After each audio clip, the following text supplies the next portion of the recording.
Good morning, everyone. In last lecture, we have defined normal subgroup and proved some lemma of the normal subgroups. We know that if n is a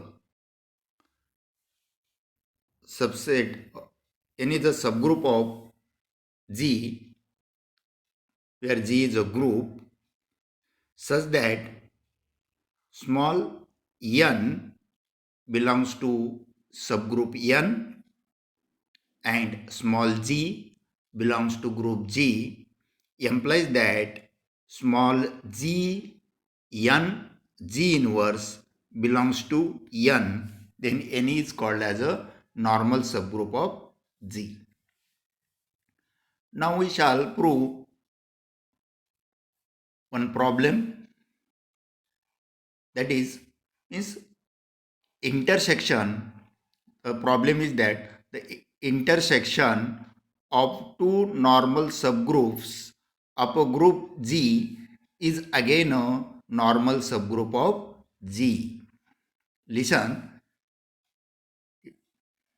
intersection of two normal subgroups of a group G is again a normal subgroup of G. In other words, it can be stated as if N1 is normal subgroup of G, N2 is normal subgroup of G, then their intersection N1 intersection N2 is also normal subgroup of G. Now to prove that intersection of two normal subgroups N1 and N2 is again a normal subgroup of G, we shall consider the element G belongs to group G and the element N belongs to the N1 intersection N2, and try to prove that Gn G inverse also belongs to N1 intersection N2. Then by definition of normal subgroup, N1 intersection N2 is also normal subgroup. Now we shall try to prove this. To prove this, we shall consider N1 and N2 are two normal subgroups of G, but we know that N1 and N2 are normal subgroups. That means N1 and N2 are subgroups of G, and since the intersection of any two subgroups of a group G is also a subgroup of G. We have studied in the article subgroup. The intersection of two subgroups is again a subgroup. Here N1 is a subgroup, N2 is also subgroup, and therefore N1 intersection N2 is also a subgroup of G. Now we shall prove that N1 intersection N2 is a normal subgroup of G. To prove this, consider small g belongs to group G and small n belongs to intersection of two subgroups N1 and N2. That means small n belongs to N1 intersection N2. By the definition of intersection, n belongs to N1 intersection N2 implies that n belongs to N1 and n belongs to N2. That means n is a common elements of both the sets N1 and N2. But we know that N1 is a normal subgroup of G, and therefore by the definition of normal subgroup, G belongs to G and N belongs to N implies that G and G inverse belongs to G. You have to remember this. By the definition, G belongs to G, N belongs to N implies G and G inverse belongs to N. Also, N2 is a normal subgroup of G, so that G belongs to G and N belongs to N2 implies G and G inverse belongs to N2. That means in previous case, we have to prove that the element G and G inverse belongs to N1. Similarly, the element G and G inverse belongs to N2.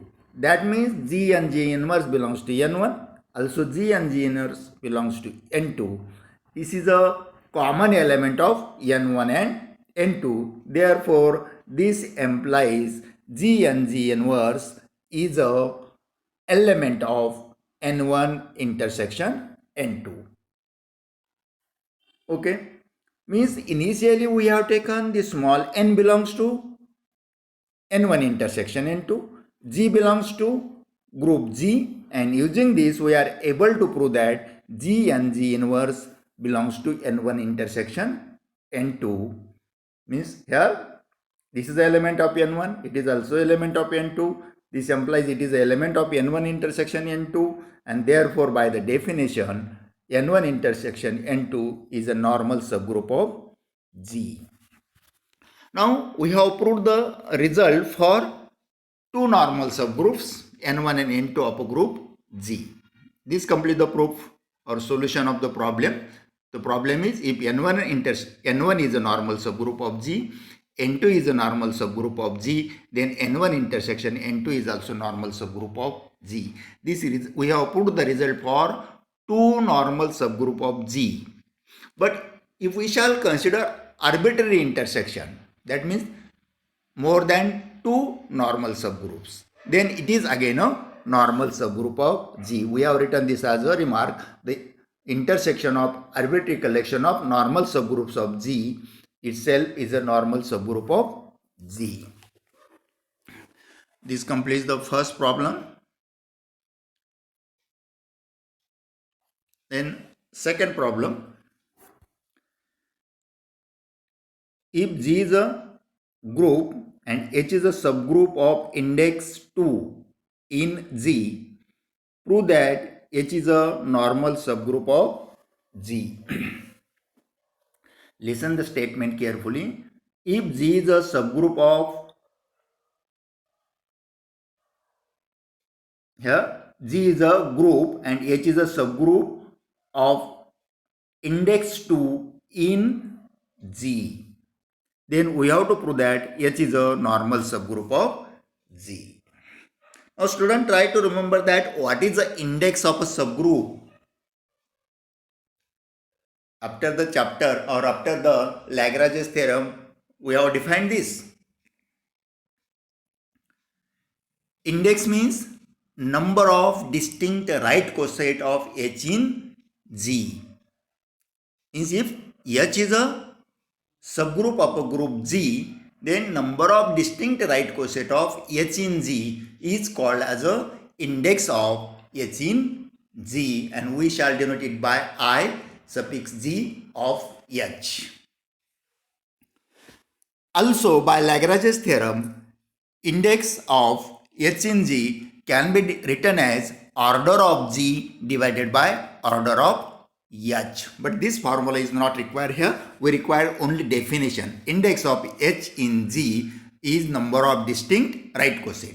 We can say that number of distinct left coset also. Already I have told that every result which is true for right coset is also true for left coset. Now we shall prove the result. H is a subgroup of group G of index 2. As it is a subgroup of index 2, therefore the number of distinct right also left coset of H in G are 2, because index means number of distinct right coset. Here index is 2, therefore number of distinct right coset is also 2. Also I have told you that if E belongs to H, or every element, any element X belongs to H, then left coset generated by X always equals to H. Also right coset generated by X is equal to H.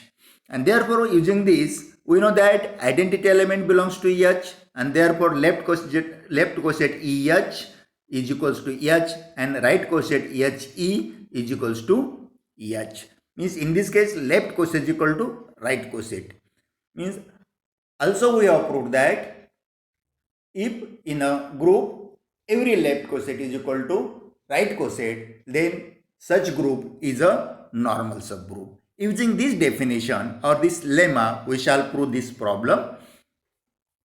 Now we consider any element x belongs to G. And we know that H is a subgroup of G. As x belongs to G, x may be element of H or may not be element of H. Means x belongs to G implies that either x belongs to H or x does not belongs to H. Now in first case we shall consider x belongs to H. If x belongs to H, then we know that left coset as well as right coset generated by x is equals to H itself, and therefore we can write xh is equals to H is equals to hx. That means left coset is equal to right coset, and which must be equals to H itself. As we get left coset is equal to right coset, therefore in this case H must be a normal subgroup of G. Means in first case for x belongs to H, we get the result H is normal subgroup of G. Now we shall prove the result for x does not belongs to H. We shall consider this as a case second. Means consider x does not belongs to H.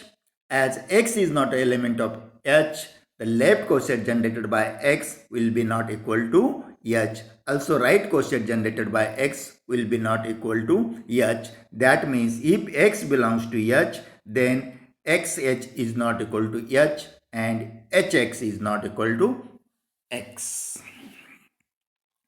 But we know that intersection of distinct left coset of H in G is equals to G. Also intersection of distinct right coset of H in G is equals to G. In this case there are only two distinct right coset. Also there are only two distinct left coset. Okay, since there are two distinct left coset of H, these left coset are H itself. Already we have seen this is H, and other left coset is a XH of H in G. Therefore, their union, not intersection. Try to understand. Though I have said intersection, it is a union. Union. Therefore, union of H and XH is equals to GH. This result 1 is for left coset and result 2 is for right coset. Union of 2 right coset is equal to G itself. Now student, observe the expression 1 and 2. Left hand side is a group G itself and right hand side is H union left coset XH, and in second H union right coset XH. Also we know that any two left coset does not have any element common. If they have one element common, all elements are common. That means these two left cosets are equal. Means any two left cosets are either identical or disjoint. Means have no any element common. As here H and XH has no any element common. Similarly H and HX have no element common. Therefore from 1 and 2 we can observe that left hand side same, means right hand side must be equal. As the right hand side is equal, the set HH is also equal.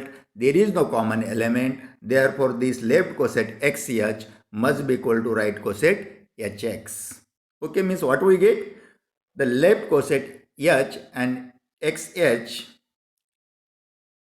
as well as right coset H and HX have no any element common. That means they are disjoint, and therefore from equation 1 and 2 we have XH is equals to HX. That means left coset is equal to right coset. In case 2 also we get this result, and hence H is a normal subgroup of G. Okay, that means if H is a subgroup of index 2, then H is a normal subgroup of G. Now next problem.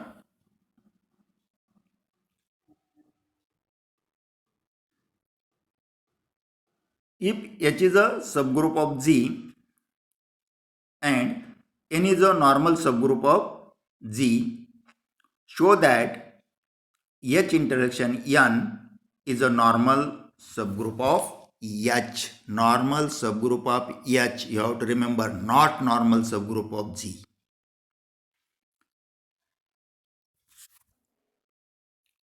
Means here it is given that H is a subgroup of G. It is not normal any subgroup. And N is a normal subgroup of G. Then their intersection is a subgroup of H. Since H and N are subgroups of G, therefore H intersection N is also subgroup of G. This is just we have proved first problem, and using this we can write H intersection is also subgroup of G. Also H intersection N is a subset of H, and therefore H intersection N is a subgroup of H. Let small h be any arbitrary element of capital H. Means small h is a element of H. That means small h belongs to capital H. As subgroup H is a subset of G, every element of H belongs to G, and therefore this H belongs to G. Now consider A is any arbitrary element of this H intersection N. That means A is a common element of the sets H and N, and therefore this implies A belongs to H and A belongs to N. Since N is a normal subgroup of G, therefore by the definition of normal subgroup, this H inverse belongs to N for every H belongs to G. Okay. H is a subgroup of G, and we know that in a group closure property is satisfied, and then by using closure property H belongs to H and A belongs to H implies H inverse belongs to H. Now observe equation 1 and 2. In both equations the element H inverse is the same in first and 2. H inverse belongs to N and H inverse belongs to H. That means it is a common element for N and H, and therefore from 1 and 2 H inverse belongs to H intersection N. Means we are able to prove that taking H belongs to H and A belongs to H intersection N, the element H inverse belongs to H intersection N, and therefore by definition H intersection N is a normal subgroup of H. Okay, this completes the proof. So by using the definition or some lemmas already we have proved, using this we can solve any problem. As an example, I have taken 3 problems. By similar manner we can solve or prove any problem. With this problem I will conclude today's lecture. In next lecture we shall see what is a quotient group.